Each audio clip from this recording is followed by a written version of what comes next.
తాజా అంశాన్ని చూస్తే తెలంగాణ నూతన విద్యా విధానంపై సచివాలయంలో ముఖ్యమంత్రి రేవంత్ రెడ్డి సమీక్ష నిర్వహించారు.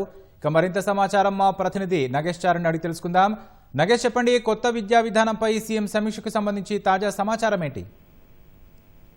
నూతన విద్యా విధానం రాష్ట్రంలో తీసుకురావాలని ప్రభుత్వం భావిస్తుంది. దీనికి సంబంధించిన కొత్త పాలసీ ఏ విధంగా ఉండాలనే అంశంపైన ముఖ్యమంత్రి రేవంత్ రెడ్డి వివిధ వర్గాలతో అంటే ఉపాధ్యాయ ఎమ్మెల్సీలు, అదేవిధంగా విద్యారంగ నిపుణులు, వీసీలు, అదేవిధంగా ఉన్నతాధికారులతో వాటికి సంబంధించిన అభిప్రాయాలు స్వీకరిస్తున్నారు. అంటే ఏ విధంగా ఉండాలి అని ఒక ఆలోచనను ముఖ్యమంత్రి ఆ సమావేశంలో మొదట వివరించారు. రాష్ట్రంలో విద్యా విధానం ఒక దేశానికి రోల్ మోడల్ గా ఉండాలని పేర్కొన్నారు.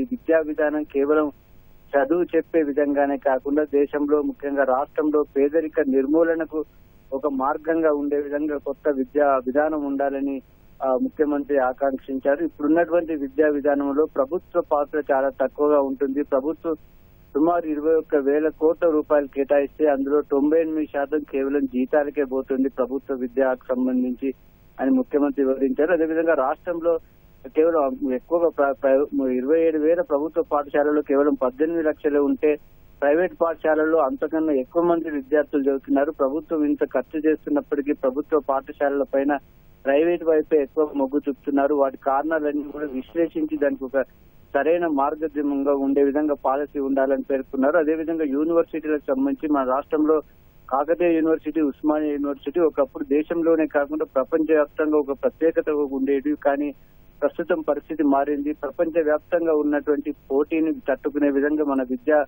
సంస్థలు వాటిని పోటీ పడలేకపోతున్నాయి. ప్రపంచ విధంగా ఉన్నటువంటి వాటి సర్దుగే విధంగా ఉండట్లేదని ఒక అభిప్రాయాన్ని కూడా ముఖ్యమంత్రి పేర్కొన్నారు. కాబట్టి ముఖ్యంగా పాఠశాల స్థాయిలో 1 నుంచి 12వ తరగతి వరకు విద్యా విధానం పూర్తిగా సమూలంగా మార్చాల్సిన అవసరం ఉందని ముఖ్యమంత్రి పేర్కొన్నారు. వీటికి సంబంధించి ఏ విధంగా మార్పులు ఉండాలి, ఎలాంటి మార్పులు ఉండాలి, ఇతర రాష్ట్రాల్లో ఇతర దేశాల్లో అనుసరిస్తున్న విధానాలు ఏంటి, వాటన్నిటిని కూడా క్రోడీకరించి వారికి ఒక నూతన విద్యా విధానం తీసుకురావాలనుకున్నట్టుగా చెప్పారు. అదేవిధంగా బీసీలు, అదేవిధంగా ఎమ్మెల్సీలు కోదండరాం, అంజిరెడ్డి, ఎన్వీఎస్ రెడ్డి, శ్రీపాల్ రెడ్డి వీరందరికి సంబంధించి కూడా అభిప్రాయాలను స్వీకరించిన తర్వాత దీనిపైన త్వరలోనే ఒక కొత్త పాలసీని తీసుకురావాలని ప్రభుత్వం భావిస్తుంది. దీనికి సంబంధించిన ఇంకా సమీక్ష కొనసాగుతోంది. ధన్యవాదాలు నాగేష్ చారి.